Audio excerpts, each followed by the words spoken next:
तो इस वीडियो में थोड़ा वेव्स के बारे में सीख लेते हैं। Let us learn little bit about waves. Sir light पढ़ाते हुए वेव्स पढ़ा रहे हो, बहुत नाइंसाफी, बहुत नाइंसाफी है। स्कूल में तो स्टार्ट किया है लाइट ऐसे, देखो बच्चों इंसिडेंट रे, देखो बच्चों रिफ्लेक्टेड रे, देखो बच्चों normal, angle of incidence, angle of reflection, ये हो गया mirror, angle of incidence equals to angle of reflection and incident ray, reflected ray, normal lie on the same plane, concave mirror, convex mirror। एक class में आधा खत्म, दूसरी class में आधा खत्म, खत्म साइंस। होता है ना स्कूल में ऐसा? यहाँ ऐसा नहीं होगा। यहाँ आपको मैं रेडी करूंगा किस चीज के लिए? हायर लेवल कॉम्पिटिटिव एग्जाम के लिए। चलो रेडी होते हैं, है ना? पढ़ने आए हो पैसा देके तो कुछ लेके जाओ, अच्छी चीजें। वो सब तो स्कूल में भी हो जाता है। वेव्स, अब ऐसा बात नहीं है कि वो मैं नहीं सिखाऊंगा, ठीक है? जो अभी यहाँ पे मजाक से बोला है वो भी सिखाएंगे, जब सिखाएंगे teach with a bang. So waves, now देख, waves are the disturbances which propagate in a medium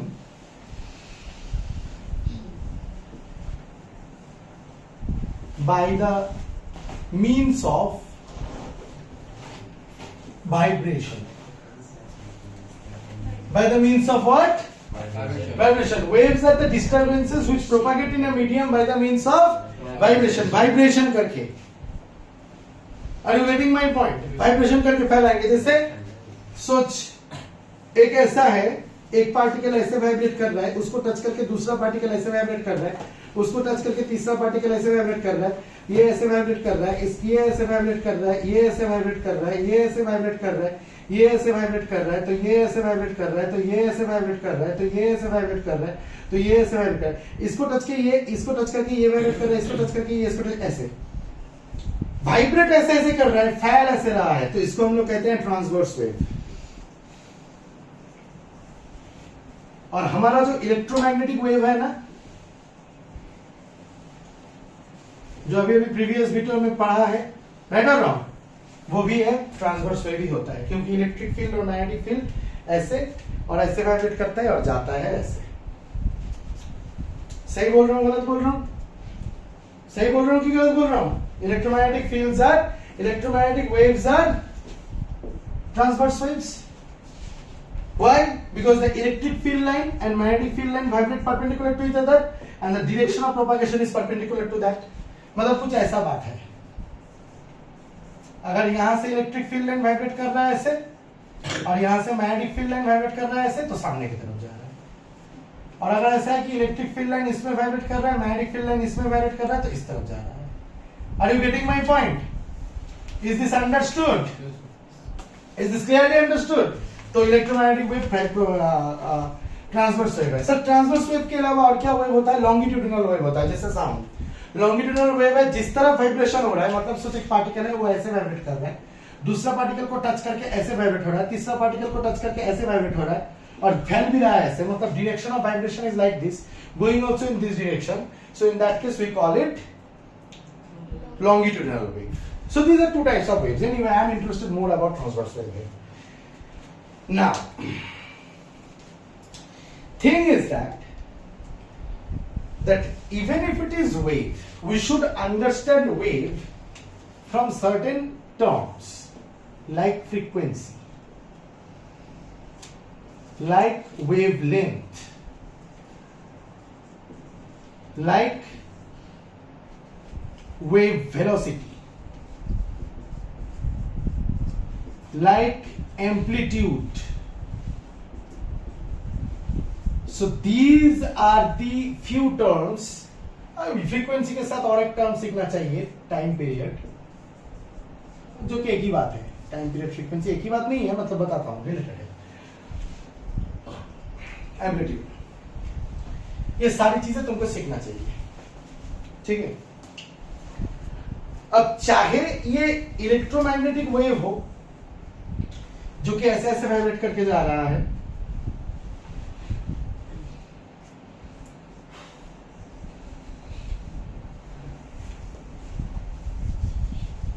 और डायरेक्शन इस तरफ पहुंच रहा है, एक ऊपर की तरफ वाइब्रेट कर रहा है, एक सामने की तरफ वाइब्रेट कर रहा है, राइट और रॉन्ग, और जा ऐसे रहा है, चाहे ऐसे वाले वेव्स हो या फिर चाहे रिपल्स वाले वेव हो जो यहाँ पे फॉर्म हुआ है, तो यहाँ पे टिक टिक टिक टिक टिक टिक, यहाँ पे टिक टिक टिक टिक टिक टिक, यहाँ पे टिक टिक टिक टिक टिक टिक, पार्टिकल्स ऊपर नीचे सामने पीछे सामने पीछे सामने पीछे सामने पीछे, या पानी में ऊपर नीचे हो रहा है, उसको टच करा के खड़ा रहा है, जो भी हो, या फिर एक पेंडुलम हो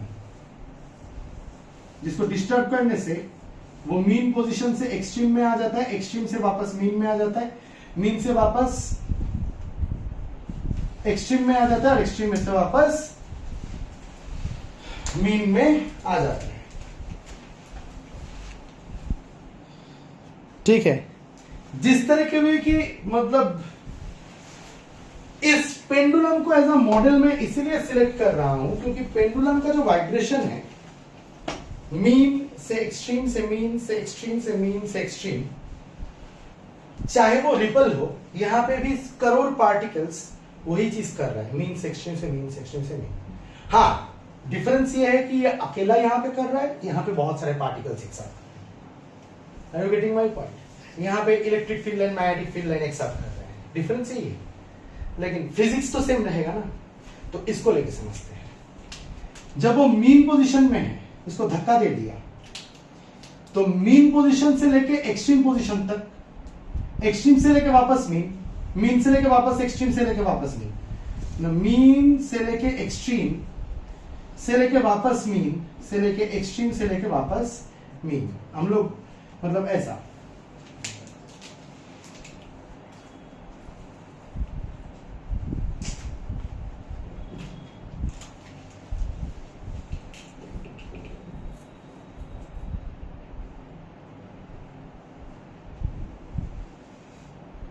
ये मेन पोजीशन है,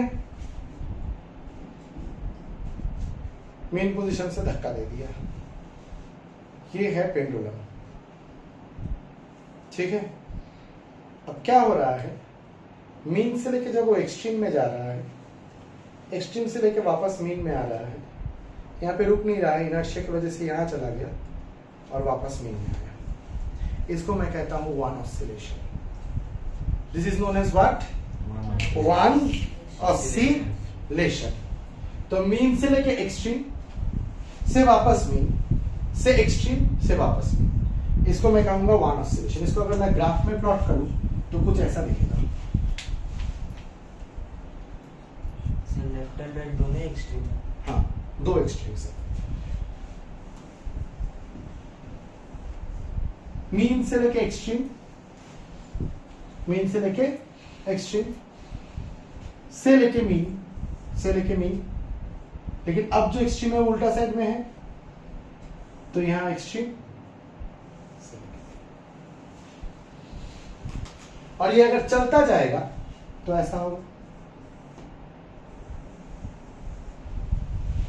ये सुन, इसीलिए वेव का ऐसा होता है। सुन, टाइम पीरियड मतलब in how much time one oscillation is happening, in how much time one oscillation is happening। आ रहा है बात समझ में? कितने टाइम में एक ऑसिलेशन हो रहा है।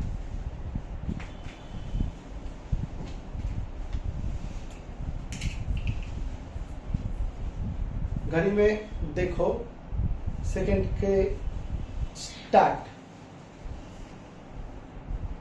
गिने नहीं पाया है, मतलब मीन से लेके एक्सट्रीम जाएगा, एक्सट्रीम से लेके मीन आएगा, दूसरी तरफ एक्सट्रीम जाएगा, मीन आएगा, तो एक ऑसिलेशन। तो ऐसे, सॉरी, तो ऐसे छोड़ दूंगा तो ऑसिलेशन हो रहा है, राइट और रॉन्ग? चल तू कैलकुलेट करके देखा कि 5 सेकेंड में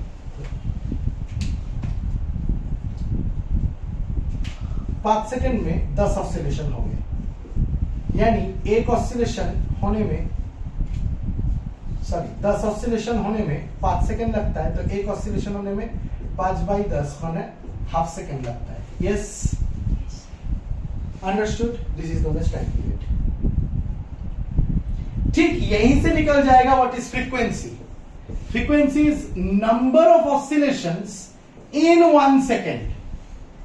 अगर हाफ सेकेंड में एक ऑसिलेशन हो रहा है, या फिर बोल सकते हो इसी डेटा से 5 सेकेंड्स में अगर 10 ऑसिलेशन हो रहा है, ठीक उल्टा सोचो, 1 सेकेंड में 10/5 ऑसिलेशन हो रहा है, यानी 2 ऑसिलेशन हो रहे हैं. So the frequency is 2 hertz exactly. Always remember frequency is 1 by time period. देखो सोचो कोई एक हो रहा है जिसका टाइम पीरियड है 6 सेकेंड्स, तो इसका मतलब क्या, 6 सेकेंड्स में एक ऑसिलेशन हो रहा है, राइट और रॉन्ग?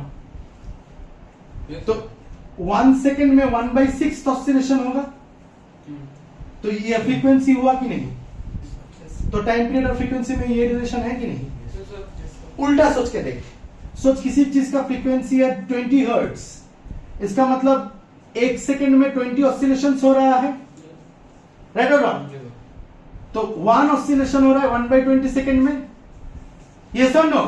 तो टाइम पीरियड उल्टा हो गया, तो frequency is always equal to 1 by time period. Is this clear to you? इसीलिए बोला था रिलेटेड है. लेकिन फ्रीक्वेंसी समझ में आया? फ्रीक्वेंसी को भी फिजिकली समझते हैं थोड़ा सा. जितना ज्यादा फ्रीक्वेंसी उतना क्या,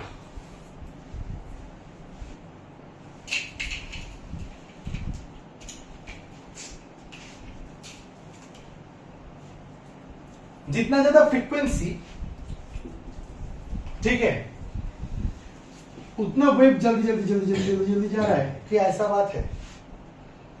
नहीं, ये डिपेंड करता है. देखो मैं बताता हूं. फ्रीक्वेंसी समझ में आया? ठीक है. हाँ, तुम बोल सकते हो ऐसा कि सोचो सर यहां तक 1 सेकेंड है, तो 1 सेकेंड में फ्रीक्वेंसी ज्यादा मतलब ज्यादा ऑसिलेशन हो रहा है, ऐसा मिलेगा.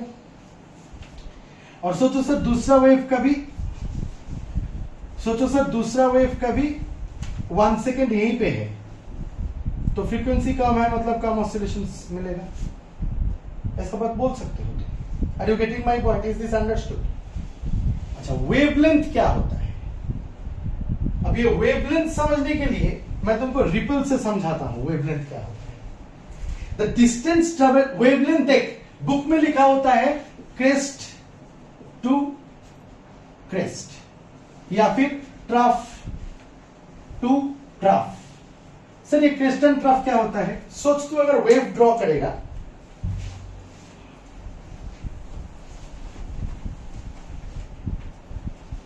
सोच अगर तू वेव ड्रॉ करेगा ऐसे,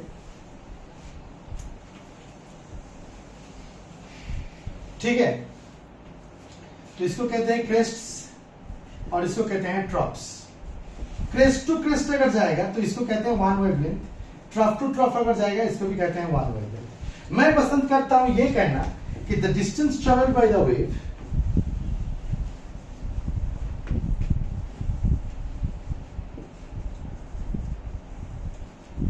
when one oscillation is complete. The distance traveled by the wave when one oscillation is complete. मतलब जब एक ऑसिलेशन कंप्लीट हो जाता है तब कितना distance travel? Are you getting my point? जब एक ऑसिलेशन कंप्लीट हो जाता है तब कितना डिस्टेंस ट्रेवल? सर इसका मतलब तो समझ में नहीं आया. This distance traveled by the wave when one oscillation is complete. इसका मतलब तो समझ में नहीं आया सर. देख बात ये है कि सोच यहां पे तो डिस्टरबेंस क्रिएट किया पॉइंट पे, तो यहां पे जो पहला सेट ऑफ पार्टिकल्स है ना, वो ऐसे वाइब्रेट करना स्टार्ट किया. जब मीन में था, मीन से एक्सट्रीम में गया, एक्सट्रीम से मीन में गया, मीन से एक्सट्रीम में गया, और फिर वापस मीन में आ गया. 1 ऑसिलेशन कंप्लीट. तो तुमको क्या लगता है बे, तब तक बाकी सब पार्टिकल्स रुका हुआ था, भाई तू अपना कंप्लीट कर ले, फिर अपने को एनर्जी देना, फिर अपना हम स्टार्ट करेंगे, क्योंकि ये तो फैलेगा ना, ये तो फैलेगा ना, ऐसे फैलेगा। तो यहाँ पे जो पार्टिकल्स है वो वेट कर रहा था क्या एक ऑसिलेशन खत्म करते हुए? नहीं कर रहा था। जब ऑलरेडी स्टार्ट कर चुका है, वो भी टच करके स्टार्ट कर चुका है, तो पहले सेट ऑफ पार्टिकल्स का वन वेवलेंथ खत्म करने में जितना टाइम लग रहा है, सॉरी वन ऑसिलेशन खत्म करने में जितना टाइम लग रहा है, तब तक वो सम डिस्टेंस ट्रेवल कर चुका है। That you can consider to be as one wavelength lambda. Is this clear to you? That we can consider as what? Lambda or one wavelength. Is this clear? ऐसा electromagnetic wave में भी होता है। Clear हुआ मेरा बात? नहीं clear हुआ? क्लियर हुआ? जब ऐसे ऐसे ऐसे ऐसे वाइब्रेट हो रहा है, वन ऑसिलेशन कंप्लीट करने में जितना टाइम लगा है पहले सेट ऑफ पार्टिकल्स को, तब तक वेव जितना दूर आ चुका है वो वन वेवलेंथ है। Is this clear to you? Is this understood? Yes, sir. So what is wave velocity? The velocity with which wave is moving. Yes, sir. In case of this electromagnetic wave, wave velocity is always equals to frequency into wavelength. ऐसा क्यों? ऐसा इसलिए, ये देख, ऐसा इसलिए क्योंकि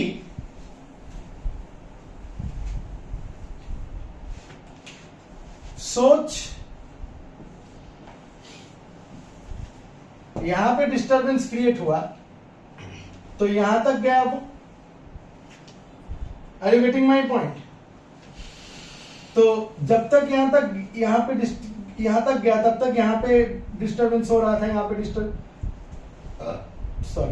यहां पे डिस्टरबेंस हो रहा था, यहां पे डिस्टरबेंस हो रहा था, और यहां पे जब डिस्टरबेंस हो रहा था तो यहां तक वो पहुंचा। Are you getting my point? One wavelength खत्म होते होते, तो वन ऑसिलेशन में जितना डिस्टेंस ट्रेवल किया that is lambda. One oscillation में जितना डिस्प्लेसमेंट ट्रेवल किया उसको क्या कहेंगे? Sir, how to pronounce this? Lambda. Lambda lambda wavelength, ठीक है। वन ऑसिलेशन जब कंप्लीट करेंगे तो वन लैम्डा का खत्म हो जाएगा, वन लैम्डा तक पहुंच जाएंगे। तब तक कितना टाइम लगा होगा? टाइम पीरियड टी लगा होगा, राइट और नॉट? वन ऑसिलेशन खत्म करने में जितना टाइम लगता है उसको कहते हैं टाइम पीरियड टी। तो speed is equals to distance by time. सोच की डिस्टेंस वन लैम्डा ही ये हुआ है, मतलब एक लैम्डा तक ही गया है। मतलब ऐसा होता है ना, एक लैम्डा फिर दूसरा लैम्डा फिर तीसरा लैम्डा, ऐसे करके वेवलेंथ पार करके जाता है ना। ये सब इतना समझ में आया? जब वाइब्रेशन हो रहा है तो S is equals to lambda by t, तो S is equals to lambda into 1 by t, but 1 by t is frequency, yes or no? Is this clear to you? S is equals to lambda into frequency, इसीलिए wave velocity is always equal to frequency into.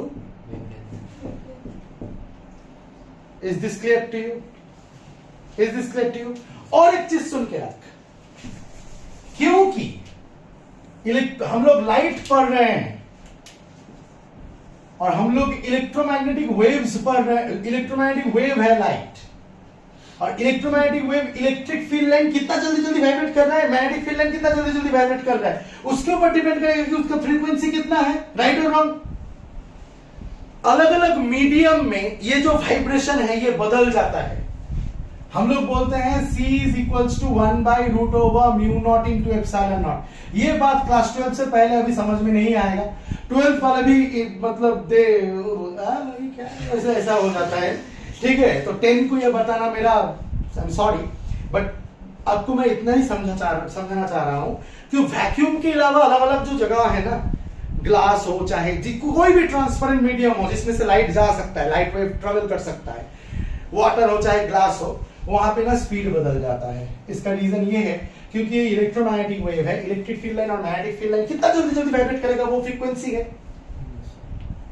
Right और wrong? उसके हिसाब से wavelength मतलब उसके frequency या wavelength उसके हिसाब से क्रिएट होता है, फ्रीक्वेंसी नहीं है, सॉरी वेवलेंथ उसके हिसाब से क्रिएट होगा। कैसे वो वाइब्रेट होकर जाएगा कितना दूर तक, मैंने क्या बोला, जब तक एक ऑसिलेशन कंप्लीट होता है तब तक एक वेव जितना दूर ट्रेवल कर चुका होता है उसको हम लोग वेवलेंथ कहते हैं, राइट और रॉन्ग? तो वो कैसे वाइब्रेट कर रहा है, एक ऑसिलेशन कितना टाइम में खत्म कर रहा है, उसके हिसाब से हम लोग वेवलेंथ तक पहुंचेंगे कि इतना वेवलेंथ, इसका वेवलेंथ इतना है या इसका वेवलेंथ इतना बड़ा है, इसका वेवलेंथ इतना छोटा है, यस और no? Are you getting my point? Are you understanding my point?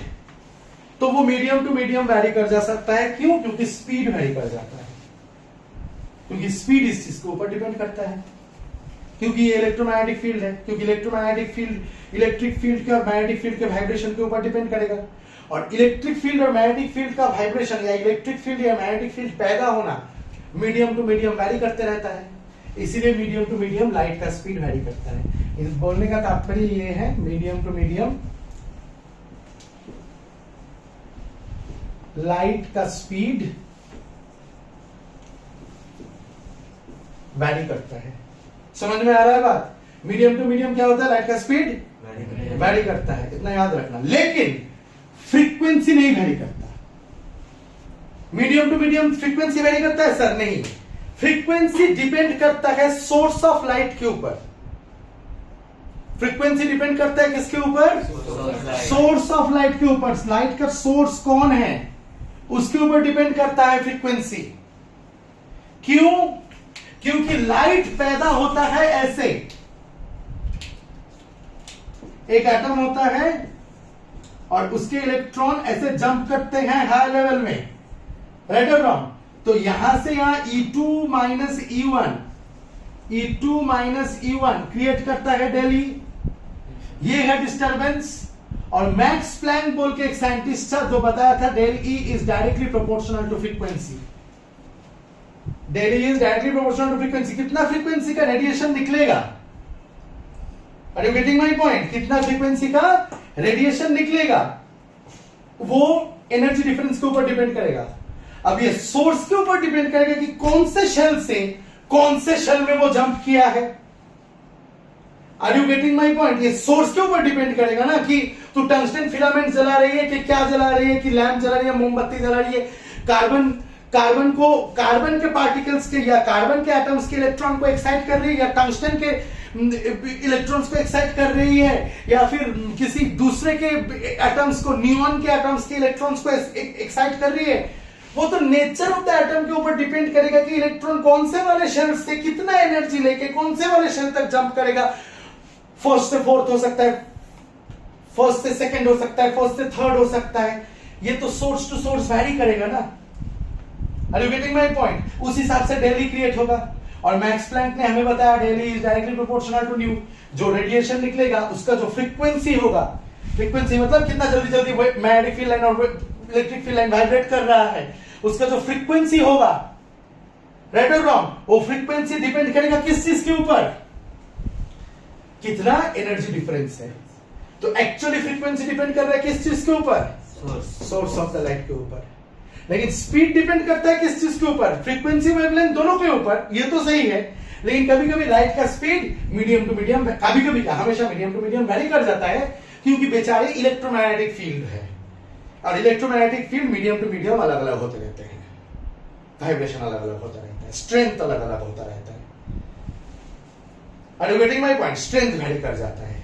सोच वैक्यूम में एक चार्ज रखा है, उसका इलेक्ट्रिक फील्ड का जो स्ट्रेंथ है, तेरे को चिपका के फेंक दिया, इलेक्ट्रिक फील्ड ऐसे निकल के, इमेजिनरी है फिर भी मैं बोल रहा हूं, वाटर में शायद उतना इफेक्ट नहीं कर पा रहा है या ज्यादा कर रहा है।